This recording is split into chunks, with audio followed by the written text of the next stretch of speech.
नमस्कार दोस्तों, मैं एडवोकेट आरडी आपका चैनल पर स्वागत करती हूँ। सबसे पहले तो 2024 का ये पहला वीडियो है, तो आप सब लोगों को मेरी तरफ से हार्दिक शुभकामनाएं इस नए वर्ष की। भगवान करे आप जिस भगवान को मानते हैं, आप जिसको भी मानते हैं, वो आपको सारी सुख समृद्धि दे, वो हर चीज़ें दे जो आप डिजर्व करते हैं और जो आप चाहते हैं। चूँकि ठंड का मौसम है और आप यकीन नहीं मानेंगे, यहाँ पर मैंने 10 दिन से सूरज नहीं देखा है और इतनी कड़ाके की ठंड पड़ रही है ना कि आप यकीन नहीं मानेंगे। मतलब अगर एक बार आप ब्लैंकेट में चले जाओ तो दिल नहीं करता है कुछ भी करने का, लेकिन चूंकि आप लोगों के साथ गुफ्तगू करनी थी, आप लोगों के साथ रूबरू होना था और इसलिए वीडियो तो बिल्कुल बनाना बनता है। तो इसलिए सबसे पहले तो आप सबको, परिवार के सभी सदस्यों को हार्दिक शुभकामनाएं इस नए साल की। A very very happy new year. अब बात आती है आज की अपनी वारदात की। दोस्तों, कई बार एक मुखौटे के पीछे क्या चेहरा है और एक चेहरे के पीछे क्या असलियत है, हम चाहें भी तब भी नहीं जान पाते और उसके लिए बहुत समय लग जाता है। और जब वो समय निकल जाता है तो फिर पछताने के अलावा कोई और काम नहीं रह जाता। सच बताऊं तो कभी भी किसी पर अगर भरोसा करना है तो पहले उसकी जांच पड़ताल जरूर करिए।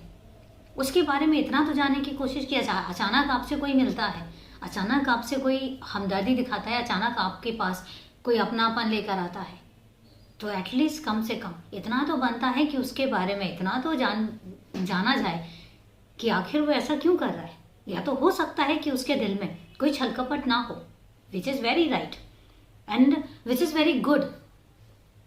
लेकिन कई बार उस मासूम चेहरे के पीछे, उस अपनेपन के पीछे एक ऐसा मुखौटा होता है, एक ऐसा चेहरा होता है कि जब हमें असलियत पता लगती है तो हमारे पैरों तले जमीन खिसक जाती है। आज की जो ये वारदात है ये इसी चीज़ पर बेस्ड है। आज की जो ये वारदात है, ये वारदात बताती है कि आप आंख बंद करके जब किसी पर भरोसा करते हैं तो वो भरोसा कहाँ पर जाके निकलता है।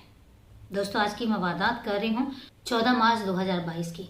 14 मार्च 2022 को ग्वालियर शहर है मध्य प्रदेश में, जाना माना शहर है ग्वालियर सिंधिया घराना, कौन नहीं जानता। ग्वालियर शहर में झांसी रोड पर एक थाना स्थित है।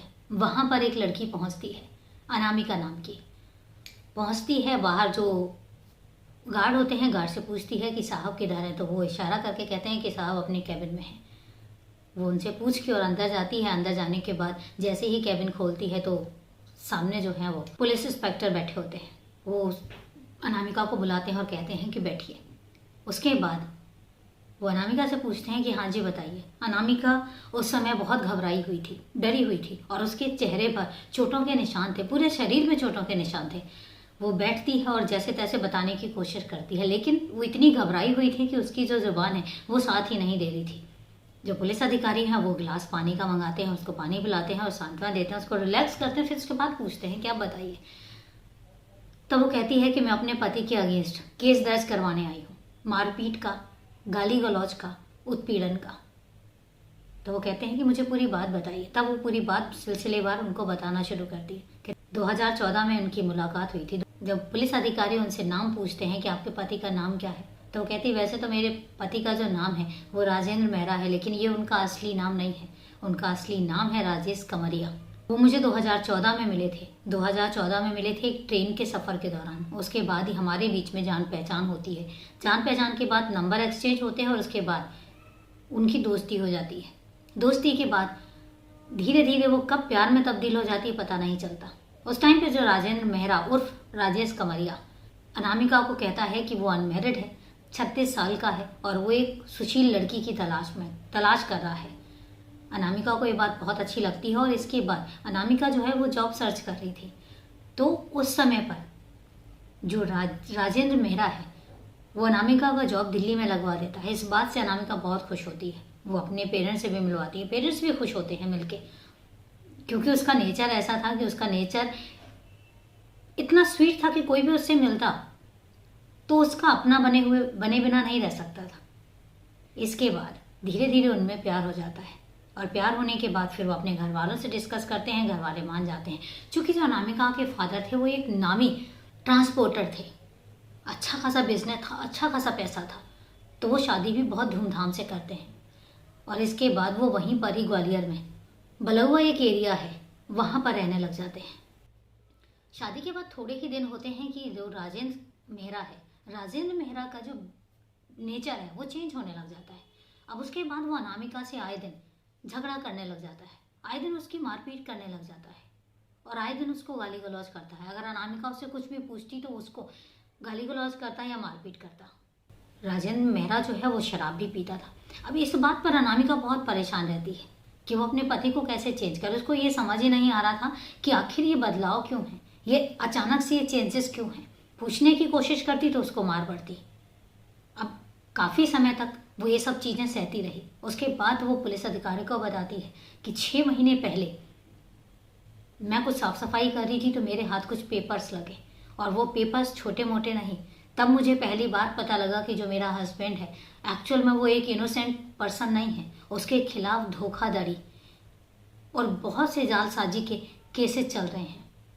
जब ये बात पुलिस सुनती है तो कहते हैं आपके पास कोई प्रूफ? तो अनामिका कहती है कि हाँ, मैं अपने साथ प्रूफ लेकर आई हूँ। इसके बाद वो पुलिस वालों को बताती है कि जब 6 महीने पहले मुझे ये पेपर्स लगे, जब मुझे उसकी असलियत पता लगी तो फिर उसके बाद मैंने अपने हस्बैंड का घर छोड़ दिया था और मैं 6 महीने से अपने फादर के पास रह रही हूँ। और 12 मार्च को मैं अपने फादर से किसी काम का कहकर निकली थी, क्योंकि मुझे कुछ काम था। तो मैं जब घर के बाहर निकली तो उसके बाद मेरे हस्बैंड ने मुझे ज़बरदस्ती गाड़ी में बिठाया और वहाँ से दूर ले गया और उसके बाद उसने और उसके दोस्तों ने मिलकर मेरी पिटाई की। और इवन वो तो मुझे जान से मार देना चाहते थे, लेकिन किसी तरीके से मैं बचकर आपके पास आई हूँ। जब ये बात सुनी थी तो फिर पुलिस जो डॉक्यूमेंट्स चेक करती है तो डॉक्यूमेंट से पता लगता है कि उसी थाने में, जो झांसी रोड थाना है, उसी थाने में 36 लाख का धोखाधड़ी का मैटर जो है वो तो उसके खिलाफ वहीं पर ही है। जब ये चीज़ सुनते हैं तो फिर वो उसकी तलाश करने तब फिर वो राजेंद्र मेहरा की तलाश करने लग जाते हैं।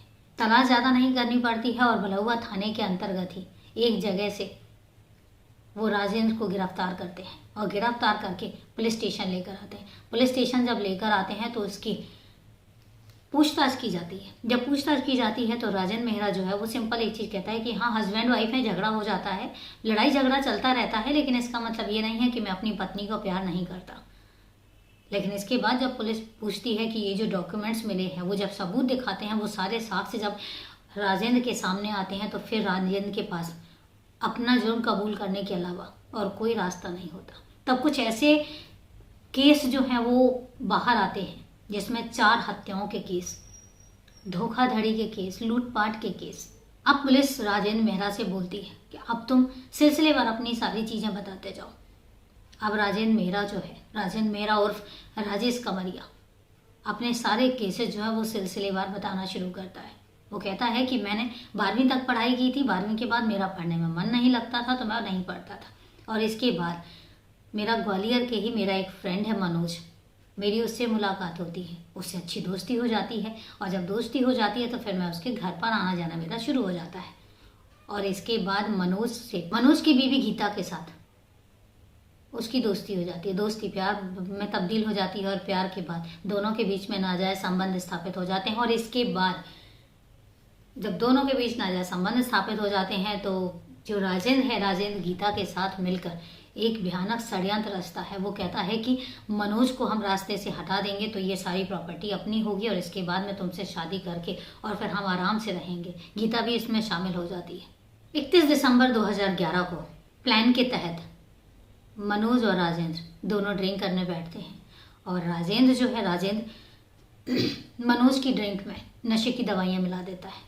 इसके बाद मनोज जो है वो नशे में आ जाता है और इसके साथ ही गीता और मनोज दोनों ही उसका गला दबाकर उसकी हत्या कर देते हैं। और उसके बाद मनोज की जो डेड बॉडी है उसको ले जाकर झांसी रोड पर बेतवा नदी है उसमें बहा देते हैं और मनोज की जो बॉडी है वो वहाँ से बह जाती है और इसके बाद कोई साक्षी नहीं मिलता। और इसके बाद राजेंद्र जो है गीता को लेके, गीता के बेटे और उसके भतीजे को लेकर मऊरानीपुर आ जाते हैं, जो कि झांसी के पास ही, और मऊरानीपुर में रहने लग जाते हैं, क्योंकि मऊरानीपुर में गीता का अपना मकान था और जिसकी कीमत 60 लाख थी।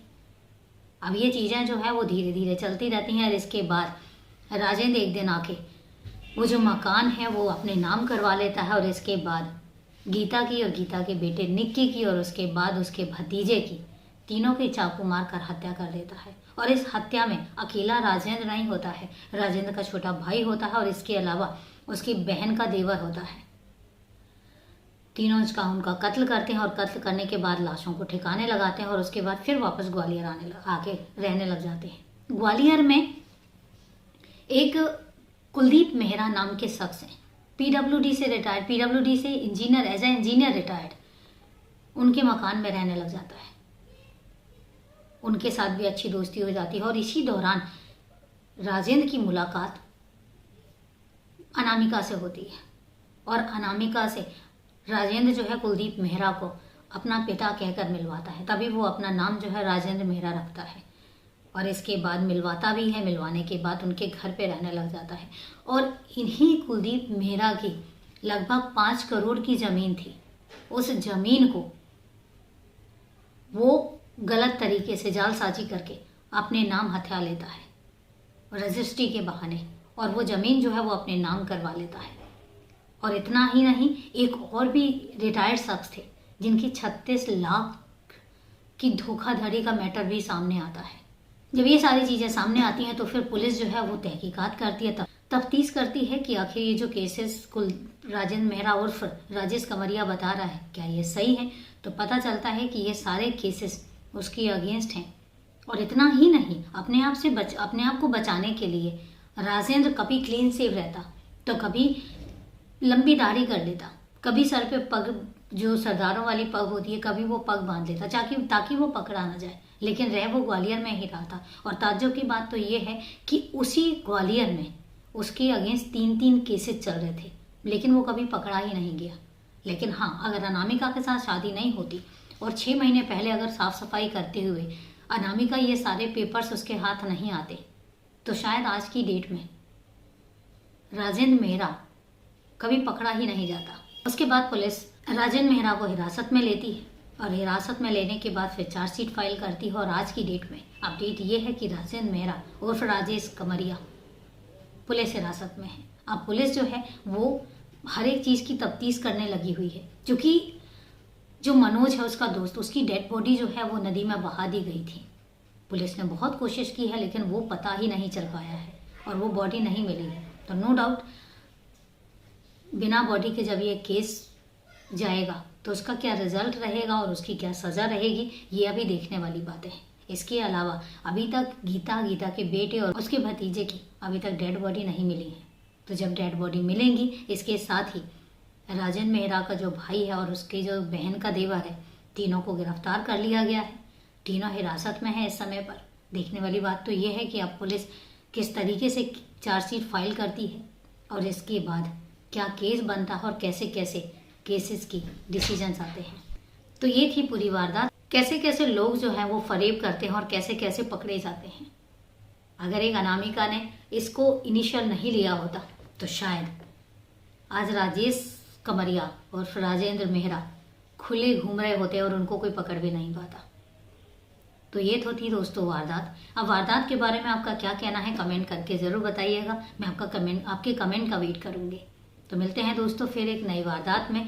तब तक के लिए नमस्कार, जय हिंद।